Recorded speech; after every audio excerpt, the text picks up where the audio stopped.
지난 한 주간 나라 걱정에 밤잠을 설치신 분들이 많이 계시리라고 생각합니다. 저도 지난 화요일 밤 거의 뜬 눈으로 밤을 꼬박 세웠습니다. 우리나라 민주주의는 또다시 한번 역사의 시험대 위에 올라서게 되었습니다. 대한민국은 또 한 번의 경랑을 헤쳐나가지 않을 수 없게 된 것입니다. 이럴 때일수록 우리 그리스도인들은 나라를 위해서 더 간절히 기도해야겠습니다. 군인들이 총칼로 나라를 지키고 국민들의 생명을 지켜야 하듯이 우리 그리스도인들은 기도로 나라를 지키고 또 내 이웃의 생명을 지켜야 하는 것입니다. 16세기 스코틀랜드의 종교개혁자였던 존 녹스는 기도하는 한 사람이 기도하지 않는 한 민족보다 강하다라고 말했습니다. 성경은 기도하는 백성이 있는 한 그 나라는 결코 망하지 않는다고 우리에게 말씀하고 있습니다. 우리의 기도는 단순히 신세 한탄이나 내 욕심을 이루기 위한 어떤 주문이 아니라 나라와 민족을 구하는 그런 놀라운 무기가 되어야 할 줄로 믿습니다. 예전에 욕망이라는 이름의 전차라고 하는 유명한 영화가 있었습니다. 여러분이 잘 아시는 비비안 리와 마론 브란도가 주연을 맡은 아주 오래된 영화이죠. 욕망을 쫓아 살던 스탠리라고 하는 남자가 결국에는 자기 자신뿐만 아니라 자신이 사랑하는 여인의 삶까지도 파괴한다는 그런 스토리입니다. 이 영화는 인간의 욕망을 브레이크도 없이 질주하는 기관차에 비유하고 있습니다.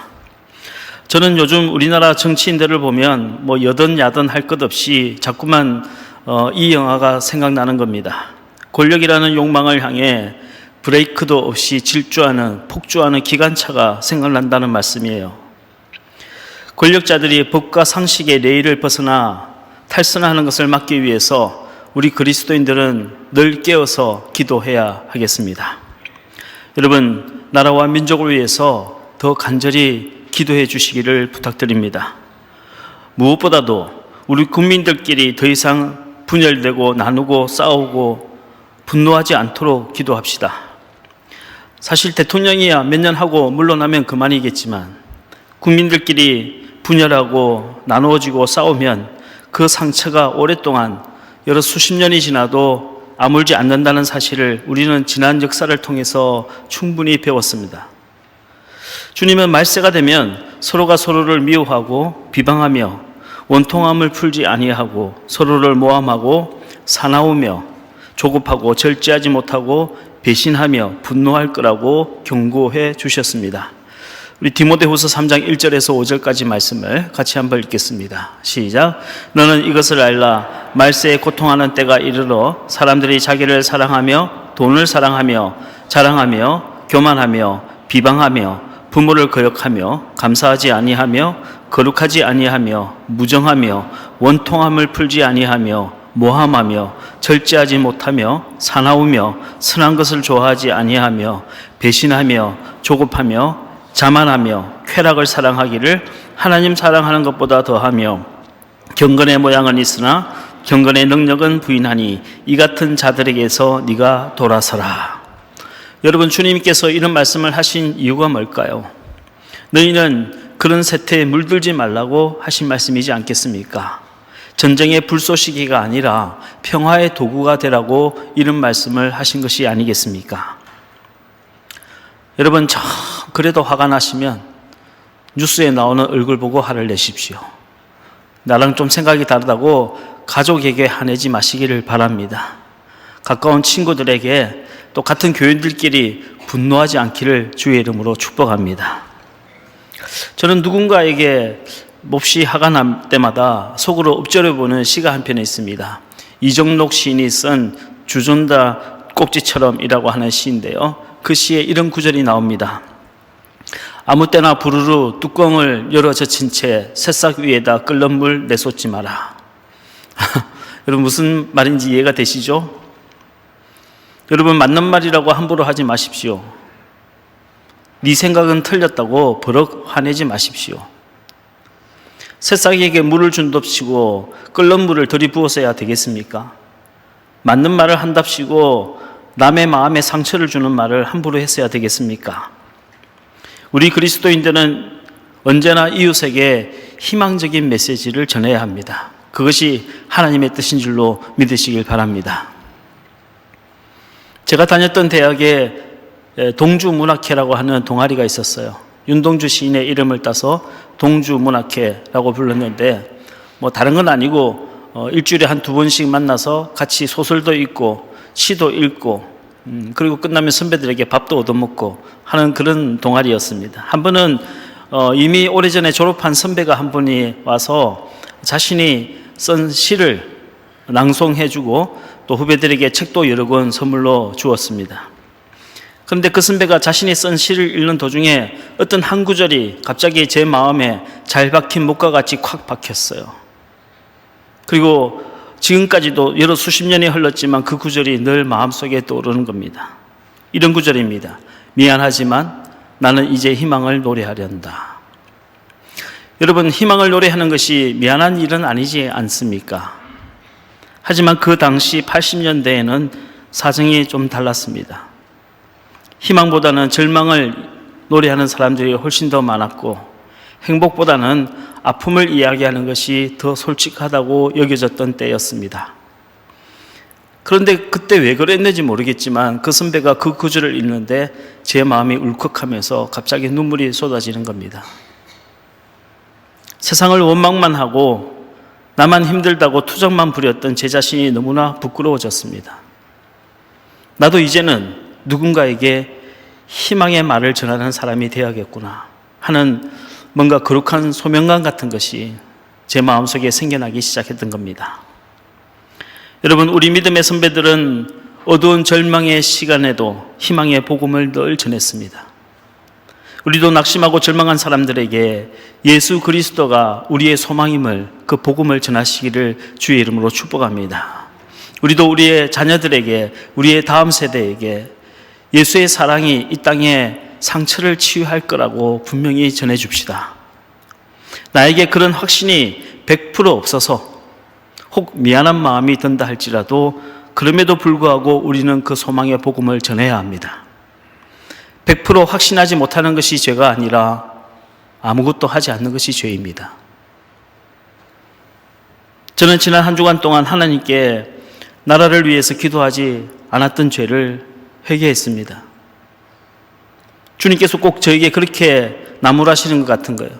너희 교회만 편안하면 나라는 위태로워도 괜찮단 말이냐 하고 저를 책망하시는 것 같아서 정말 주님 앞에 진심으로 회개를 했습니다.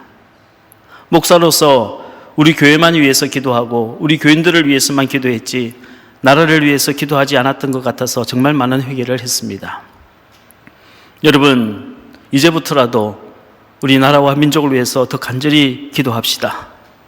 이 땅의 평화를 지켜달라고 기도하고 이 땅의 자유민주주의가 후퇴하지 않도록 여러분 기도해 주시기를 바랍니다. 우리 자녀들에게 더 좋은 나라를 물려달라고, 아니 부끄럽지 않은 나라를 물려주게 해달라고 기도합시다. 모든 사람이 법 앞에 평등하고 모든 국민들이 누구나 도전할 수 있는 기회를 가질 수 있는 그런 나라가 되게 해달라고 기도합시다. 우리 자녀들은 더 이상 정치인 때문에 걱정하고 나라 때문에 걱정하지 않아도 행복하게 살 수 있는 그런 나라를 물려주게 해달라고 기도합시다. 무엇보다도 복음의 불무진 세계 열방에 복음을 전할 수 있는 그런 선교 대국이 되게 해달라고 주님, 우리 대한민국을 축복하여 주옵소서. 우리 기도하시는 저와 여러분 되시기를 주의 이름으로 간절히 축복합니다. 오늘은 복음의 포용성에 대해서 잠시 말씀을 전하려고 합니다. 여러분, 신앙은 과학이 아니라 체험입니다. 신앙은 객관적으로 논리적으로 증명하는 것이 아니라 주관적으로 고백하는 겁니다. 그렇기 때문에 신앙적 언어는 사실적 언어가 아니라 고백적인 언어다라고 말하는 겁니다. 문제는 모든 사람들의 신앙적인 체험이 다 똑같지는 않다는 겁니다. 어떤 사람은 모세가 호렙산에서 불붙은 떨기나무를 본 것처럼 어떤 환상이나 기적을 보고 하나님을 믿는 사람이 있는가 하면, 또 어떤 사람은 그런 기적을 단 한 번도 보지 않고도 하나님을 잘 믿는 사람도 있습니다. 어떤 사람은 사도 바울과 같이 사울아 사울아 네가 어찌하여 나를 핍박하느냐 하는 하나님의 음성을 듣고 회개하는 사람이 있는가 하면, 어떤 사람은 평생 예수를 믿으면서도 그런 하나님의 음성을 듣지는 못했지만 성경 말씀을 읽으면서 또는 목사의 설교를 읽으면서 회개하고 하나님께로 돌아온 사람도 있습니다. 어떤 사람은 삼손과 같이 방황하다가 크게 한번 실패하고 두들겨 맞고 그리고 하나님께로 돌아와 믿는 사람이 있는가 하면 어떤 사람은 사무엘과 같이 어린 시절부터 순적하게 아주 평탄하게 하나님을 잘 믿는 그런 분도 있는 겁니다. 어떤 사람은 베들로와 같이 성격이 급해서 나서기를 좋아하고 그냥 버럭하는 성격에 다혈질 때문에 실수도 많이 하면서도 하나님을 잘 믿는 사람이 있는가 하면 또 어떤 사람은 안드레와 같이 있는 듯 없는 듯 하면서 사람들 눈에 잘 보이지도 않으면서도 누군가의 뒤에서 잘 조력하며 믿는 그런 분도 계시는 겁니다. 어떤 사람의 신앙이 더 좋은가 딱 잘라 말하기는 어렵습니다.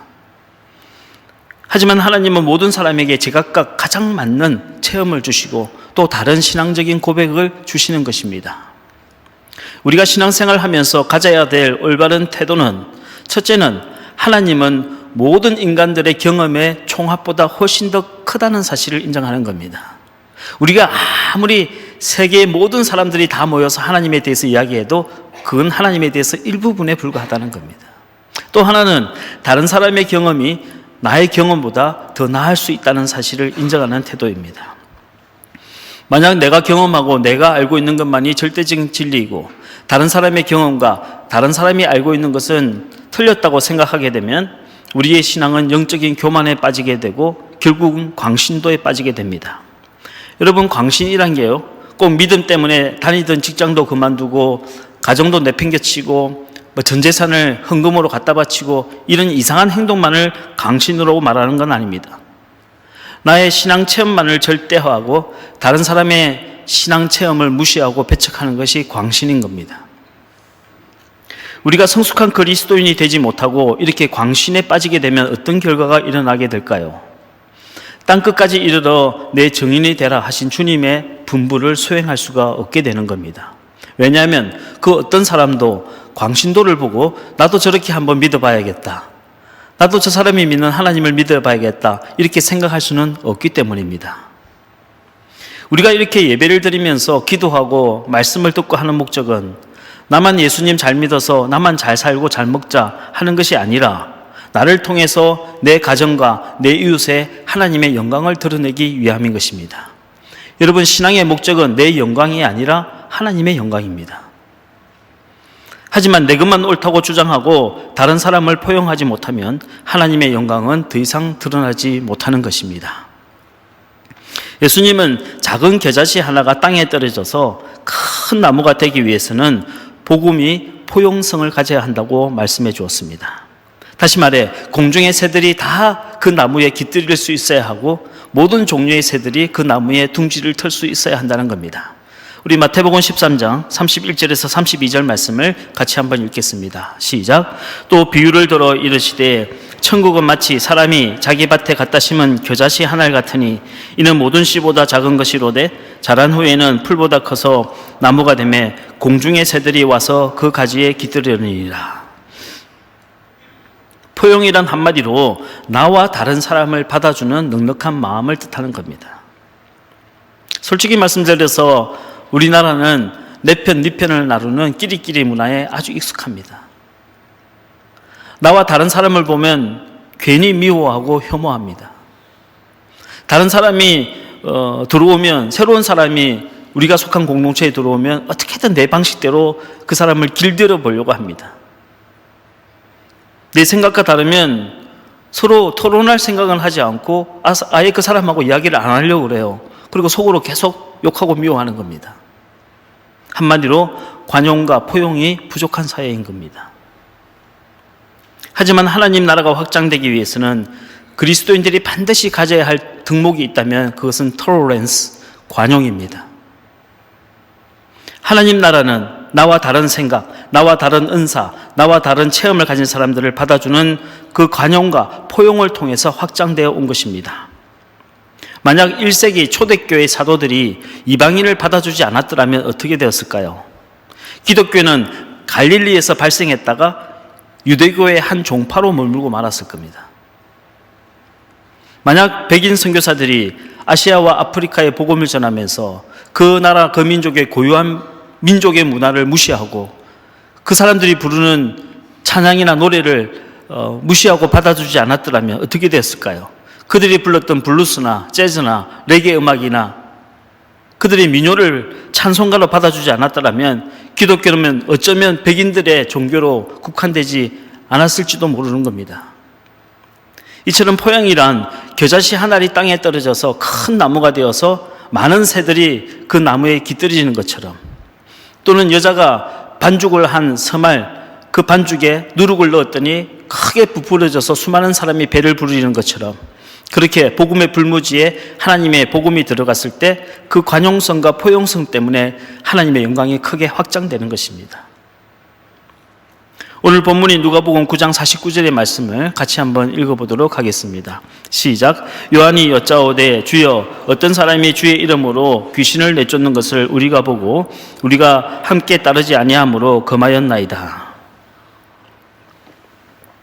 어느 날 요한이 잔뜩 흥분해서 예수님께 찾아왔어요. 예수님, 저작거리에 나가봤더니 우리가 알지도 못하는 어떤 사람이 예수님의 이름으로 기적을 행하고 귀신을 내쫓고 있었어요. 그래서 제가 막 혼을 내고 다시는 그런 짓 하지 못하도록 금했습니다. 예수님과 함께 동고동락하며 생활을 같이 했던 제자는 12명이었습니다. 그리고 예수님께 복음의 말씀을 교육받고 전도대로 파송한 제자들의 숫자는 70명이었어요. 그런데 요한이 지금 본 이 사람은 12명의 제자도 아니었고 또 70명의 전도대도 아니었던 겁니다. 그런데 이 사람이 거리에서 예수의 이름으로 귀신을 내쫓고 있었던 겁니다. 우리와 함께한 사람이 아니기 때문에, 다시 말해서 우리 편이 아니기 때문에 예수의 이름으로 기적을 행할 수 없다고 요한은 생각했던 겁니다. 요한은 예수님께 칭찬을 받을 요량으로 의기양양하게 말했습니다. 하지만 예수님은 도리어 요한을 책망하시면서 이렇게 말씀하셨어요. 우리 50절 말씀을 같이 한번 읽겠습니다. 시작. 예수께서 이르시되 금하지 말라. 너희를 반대하지 않는 자는 너희를 위하는 자니라 하시니라. 너희를 반대하지 않는 자는 너를 위한 자라. 그 사람이 우리와 함께한 사람이든 아니든 내 편이든 아니든 선한 일을 했다면 그 사람은 하나님의 사람인데 네가 왜 반대했느냐 하는 것입니다. 요한의 기준은 그 사람이 우리 편인가 아닌가였어요. 하지만 예수님의 기준은 그 사람이 하나님의 사람인가 아닌가였습니다. 그 사람이 하는 일이 선한 일인가 아닌가 하는 것이 주님의 기준이었던 겁니다. 저같이 어머니 뱃속에서부터 일찍이 교회를 다녔던 사람, 장점도 많이 있지만 단점도 있습니다. 저는 어릴 적부터 교회에서 어른들이 싸우는 걸 많이 보고 자랐어요. 목사님이 설교할 때는 내 이웃을 사랑하라, 원수까지 사랑하라 하고 장로님들이 대표 기도할 때는 그냥 천사같이 말씀하시다가 예배 끝나고 난 다음부터는 얼굴을 붉히고 싸우는 거예요. 왜 싸우냐 봤더니 그냥 자존심 상해서 싸우는 거예요. 자기 인정을 해주지 않는다고 싸우는 거예요. 무시했다고 싸우는 거예요. 기분 나쁘다고 싸우는 거예요. 자리 때문에 싸우는 거예요. 그런 걸 수도 없이 봐왔어요. 내가 싫은 사람이 나서서 일하는 꼴을 못 봤어요. 어떻게든 트집을 잡고 어떻게든 꼬투리를 잡아서 결국에는 끌어내리고 헌신하지 못하도록 하는 걸 많이 봤습니다. 나와 교단이 좀 다르다고, 생각이 다르다고, 성경 해석이 다르다고, 교리가 조금 다르다고, 같은 목사님, 같은 장로님들끼리 교단을 나누고 무슨 교파를 나누고 종파를 나누고 막 쪽파를 나누고 대파를 나누고 계속 나누고 하는 걸요 수없이 많이 봤어요. 여러분 애들이라고 모를 것 같아요? 다 알아요. 제가 어릴 적에 머리가 좋았느냐? 그렇지 않았습니다. 그렇다고 눈치가 빨랐느냐? 그것도 아니에요. 저는 친구들한테 너는 왜 그렇게 눈치가 없어? 엉뚱한 소리 하냐고 그런 핀잔 많이 듣고 자랐습니다. 그럼에도 불구하고 교회에서 그 권사님이 왜 토라졌는지, 왜 교회를 뛰쳐나갔는지 제가 다 알았어요. 교회에서 그 두 분이 막 언성을 높이고 싸우고 있는데 왜 다투는지 제가 눈치가요 다 알았어요. 애들은 다 아는데 어른들만 모르는 거예요. 모르는 척 하는지는 모르겠지만 어른들만 몰라요. 왜냐하면 목사님은 교인들한테 믿음이 없다고 그러고 교인들은 목사님한테 은혜 없다고 그러는데 그게 아니지 않습니까? 그냥 감정의 상해서 그런 거잖아요. 자존심 상해서. 그게 무슨 은혜하고 믿음하고 무슨 상관이 있어요? 자리 때문에 싸우는 거잖아요. 누가 먼저 이름이 올라갔냐, 뒤에 갔느냐, 내 이름 뺐느냐, 안 뺐느냐, 이것 때문에 싸우는 거잖아요. 그게 무슨 믿음하고 은혜하고 상관이 있어요? 애들은 다 하는데 어른들만 딴소리를 하는 거예요.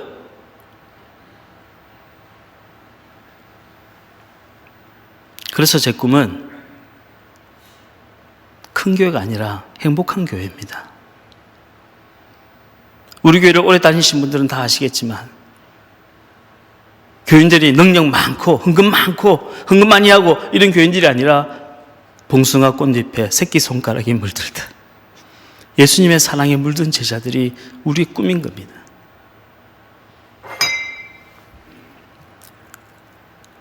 능력 자랑하고 은사 자랑하는 사람들 치고요, 불화를 일으키지 않는 사람을 본 적이 없어요. 제가 은사를 부정하는 게 아니에요. 은사는 너무 귀한 겁니다. 하지만 저는 늘 은사주의자들을 경계합니다. 은사주의라는 게 별거 아니에요. 은사가 말씀을 이겨먹으려 하면 그건 다 은사주의예요. 은사주의가 얼만큼 교회에서 내분을 일으키고 문제를 일으키는가 하는 것을 많이 봤기 때문에 항상 목회를 하면서 경계하고 있는 겁니다. 우리가 자랑할 것은 내 은사나 내 능력이 아니라 오직 예수 그리스도의 십자가 복음인 줄로 믿으시길 바랍니다. 우리가 자랑할 것은 하나님의 말씀뿐인 겁니다. 우리가 기도하는 목적은 내가 열심히 기도해서 그 사람 바꿔놓는 것이 아니라 내가 열심히 기도하면서 기도하는 내 자신이 변하는 겁니다. 내가 기도하면서 내가 그분의 마음에, 그분의 사랑에 물들어가는 거예요. 여러분, 내가 예수의 사랑에 물들지 않으면 아무리 기도해도 그 사람은 변하지 않습니다. 기도하면서 나도 모르는 사이에 꽃잎에 물들듯이 주님의 마음에 물들어가면 그 사람도 변하는 겁니다. 요한의 목적은 내가 인정받고 싶은 거였어요. 하지만 예수님의 목적은 하나님의 영광이 드러나는 것이었습니다. 여러분, 하나님의 영광 때문에 내 자존심도 버릴 수 있다면 하나님께서 그 사람을 높여주시는 줄로 믿으시길 바랍니다. 바다가 왜 바다냐? 모든 물을 다 받아주기 때문에 바다라고 하잖아요. 하나님 나라도 이와 마찬가지입니다. 바다를 향해 흘러가는 강물은 모든 시냇물을 다 받아줍니다. 하나님의 영광을 위해 살아가는 신앙의 목적이 내 영광이 아니라 내 자랑이 아니라 하나님의 영광인 사람은요, 다른 사람의 생각, 나와 다른 체험 다 받아줄 수 있어야 합니다. 심지어 나와 정치적인 견해가 다르다 할지라도 함께 신앙생활을 할 수 있어야 합니다. 사도 바울은 육신에 속한 자와 영에 속한 자를 구별하는 가장 뚜렷한 기준이 나와 다른 사람을 포용할 수 있는가, 아니면 서로 나누고 싸우는가, 여기에 있다고 말했습니다. 사도 바울은 소아시아와 유럽의 많은 교회를 개척했어요. 하지만 그 중에 고린도 교회는 사도 바울의 아픈 손가락이었습니다. 고린도 전서를 읽어보면 바울이 고린도 교회 교인들에게 뭐라고 말했는지 알 수가 있습니다. 우리 고린도전서 3장 1절에서 2절 말씀을 같이 한번 읽겠습니다. 시작. 형제들아, 내가 신령한 자들을 대함과 같이 너희에게 말할 수 없어서 육신에 속한 자 곧 그리스도 안에서 어린아이들을 대함과 같이 하노라. 내가 너희를 저주로 먹이고 밥으로 아니하였노니 이는 너희가 감당하지 못하였음이거니와 지금도 못하리라. 바울은 고린도 교인들을 향해서 너희들은 육신에 속한 자들이고 아직 어린애 신앙이고 젖먹이 신앙에 불과하다 하고 말했습니다. 도대체 고린도 교인들의 신앙이 어땠길래 사도 바울이 이렇게 말을 한 것일까요? 성경은 고린도 교인들의 신앙에 대해서 이렇게 말하고 있습니다. 고린도전서 1장 5절에서 7절 말씀 시작. 이는 너희가 그 안에서 모든 일 곧 모든 언변과 모든 지식에 풍족함으로 그리스도의 증거가 너희 중에 견고하게 되어 너희가 모든 은사에 부족함이 없이 우리 주 예수 그리스도의 나타나심을 기다립니다. 자, 보십시오. 고린도 교인들은 언변이 뛰어나고 지식에 충만했다고 했습니다. 다시 말해서 성경 공부 많이 해서 말씀을 많이 아는 교인들이에요. 견고했어요. 이단들 다 몰아냈습니다. 은사에 부족함이 없었어요. 그래서 교인들 중에는 방언기도 하는 분도 많고 예언하는 분도 많고 신유로 병을 고치는 분들도 있었어요. 그렇다면 바울은 왜 이런 교인들에게 너희들은 어린애 신앙이고 젖먹이 신앙이라고 말을 한 걸까요? 그 이유가 고린도전서 3장 3절에 나와 있습니다. 같이 한번 읽겠습니다. 시작. 너희는 아직도 육신에 속한 자로다. 너희 가운데 시기와 분쟁이 있으니 어찌 육신에 속하여 사람을 따라 행함이 아니리요. 너희는 아직 육신에 속한 사람들이다. 너와 다르다고 서로 패를 나누고 서로 시기하고 미워하고 분쟁하는 거 보니까 너희들은 아직도 어린애 신앙이다 하는 겁니다. 이것이 바울의 유일한 기준이었어요. 성경을 얼마나 많이 알고 있는가, 기적을 얼마나 행하는가, 은사가 얼마나 풍족한가 하는 것이 기준이 아니라 나와 다른 사람을 포용할 수 있는 그리스도의 사랑이 있는가 없는가, 이것이 유일하게 육적인 그리스도인과 영적인 그리스도인을 나누는 구분점이었던 겁니다. 다른 사람을 인정하지 못하고 포용하지 못하는 사람에게서 나타나는 가장 뚜렷한 특징은 분노입니다. 오늘 보면 누가복음 9장 51절에서 56절 말씀을 같이 한번 읽겠습니다. 시작. 예수께서 성천하실 기약이 차감해 예루살렘을 향하여 올라가기로 굳게 결심하시고 사자들을 앞서 보내심에 그들이 가서 예수를 위하여 준비하려고 사마리아인의 한 마을에 들어갔더니 예수께서 예루살렘을 향하여 가시기 때문에 그들이 받아들이지 아니하는지라. 제자 야고보와 요한이 이를 보고 이르되 주여 우리가 불을 명하여 하늘로부터 내려 저들을 멸하라 하기를 원하시나이까. 예수께서 돌아보시며 꾸짖으시고 함께 다른 마을로 가시니라. 아멘. 예수님의 제자들을 데리고 예루살렘으로 올라가려고 하는데 마침 사마리아 마을을 통과하게 되었어요. 그런데 이 사마리아 사람들이 예수님과 제자들이 유대인이었기 때문에 그 지역을 통과하지 못하도록 입구를 딱 막고 서 있었던 겁니다. 예수님 당시에 유대인들과 사마리아인들은 서로 적대시하는 원수지간이었어요. 사마리아 사람들 중에는 혼혈이 많았기 때문에 유대인들은 대놓고 사마리아인들을 개라고 불렀습니다. 그러니 당연히 사마리아인들도 유대인들을 정오하고 미워할 수밖에 없었어요. 유대인들이 사마리아 사람들의 지역을 함부로 통과할 수가 없었고 또 사마리아 사람들은 아예 유대인 마을 근처에도 가지를 못했어요. 요즘으로 치면 가자지구하고 비슷한 곳입니다. 그런데 사마리아인들이 이렇게 예수님의 일행을 지나가지 못하도록 막아서자 요한이 이번에는 이런 소리를 하는 겁니다. 54절 말씀 시작. 제자 야고보와 요한이 이를 보고 이르되 주여 우리가 불을 명하여 하늘로부터 내려 저들을 멸하라 하기를 원하시나이까. 예수님 하늘에서 불벼락이 떨어져서 저 사마리아 인간들 저 다 불태워 죽여버렸으면 좋겠어요, 이 말이에요. 여러분 이 말이 얼마나 무시무시한 말입니까? 사랑의 복음을 전하는 예수의 제자들 입에서 이런 저주의 말이 나온다는 것이 여러분 이해가 되십니까? 오죽하면 예수님께서 이날 이후로 요한에 대해서 네 별명은 앞으로 우레의 아들이다, 천둥 번개의 아들이란 뜻입니다, 이렇게 불러주셨겠습니까? 매사에 극단적이고 부르르 떨고 분노하는 것은 사실은 믿음이 없기 때문이에요. 우리가 정말 하나님을 전적으로 신뢰하고 깊이 믿는다면 우리는 분노하지 않습니다. 예수님은 사람들에게 조롱을 당하시고 핍박을 받으시고 손과 발에 못 박히실 때 분노하지 않으셨습니다. 그들의 무지함을 안타깝게 여기주시고 그들을 위하여 용서의 기도를 들으셨습니다. 아마 이 말씀을 듣는 분들 중에 속으로 그런 생각하시는 분이 있을지도 모르겠어요. 그러면 그리스도인은 어떠한 경우에도 분노해서는 안 되는가? 세상의 불의를 보고도 아무 말 하지 않고 참는 것이 그것이 올바른 신앙인가? 아마 여러분 마음속에 그런 생각이 드시는 분도 계실 겁니다. 그렇지는 않습니다. 예컨대 깡패들이 어린아이를 괴롭히는 걸 보고도 전혀 분노하지 않는다면 그건 올바른 신앙이 아닐 거예요. 더 극단적인 비유를 들어볼까요? 강도들이 여러분의 집에 들어와서 여러분의 아내와 어린 딸들을 희롱하는데도 예수님이 원수를 사랑하라 하셨지 하고 저 강도를 사랑해야지, 그게 제정신이에요? 그게 올바른 신앙이란 말이에요. 그건 그렇지 않아요. 사실 엄밀히 생각해 보면 사랑이 깊어질수록 분노의 힘도 커지는 겁니다. 다시 말해 하나님을 사랑하는 마음이 깊어질수록 우상 숭배가 더 미워지는 거예요. 예전에는 우상에게 절을 하고 귀신에게 푸닥거리 해도 그러려니 하고 생각했어요. 그러나 하나님을 더 깊이 사랑하고 주님을 더 깊이 사랑하다 보니 우상 숭배가 너무 가증스러운 겁니다. 미운 거예요.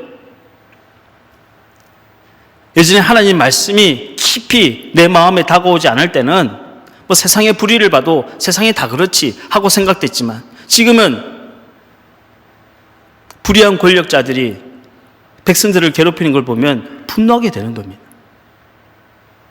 사실은 사랑이 커질수록 분노의 힘도 커질 수밖에 없어요.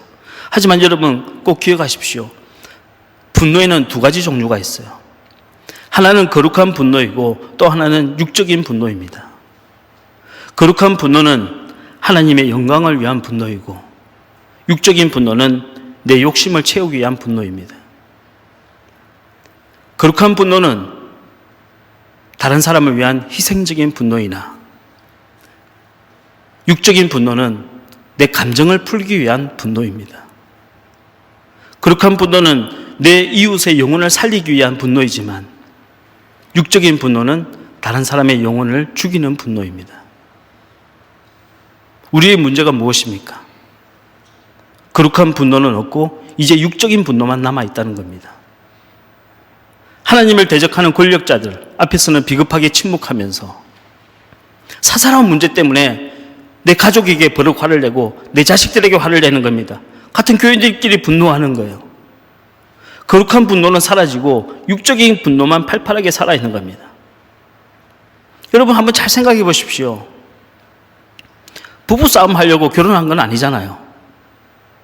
결혼해서 몇 년을 같이 살 수 있습니까? 한 50년? 요즘엔 한 60년 정도 같이 살 수도 있을 겁니다. 근데 그 중에 절반을 싸움하려고 결혼한 건 아니지 않습니까? 여러분, 자녀들에게 분노하려고 부모가 된 건 아니잖아요. 서로 편가르고 싸우려고 교인이 되고 예수 믿었습니까? 그건 아니지 않습니까? 우리가 한 교회에서 함께 예배드릴 수 있는 기간이 길 것 같습니까? 길지 않습니다. 부모가 자식과 함께 살아가는 기간이 얼마나 될까요? 예전과 같이 대가족 사회에서는 수십 년을 같이 살지만 요즘엔 끼케야 20, 30년?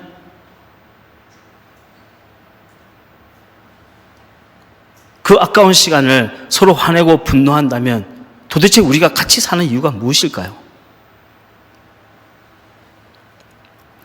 그리스도인들에게는 세상 사람들과 다른 분노가 있어야 합니다.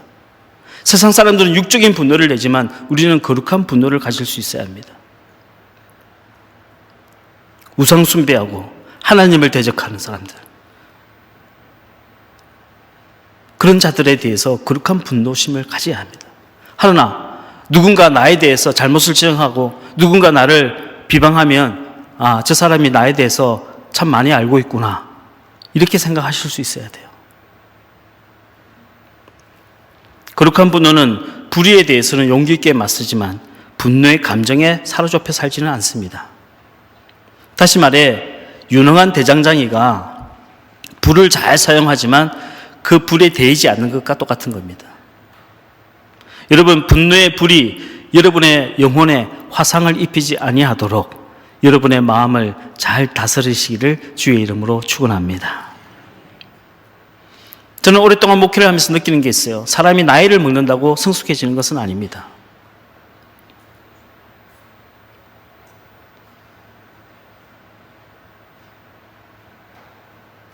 신앙생활 하면서 내 마음이 주님의 마음에 조금씩 물들어갈 때 성숙해지는 겁니다.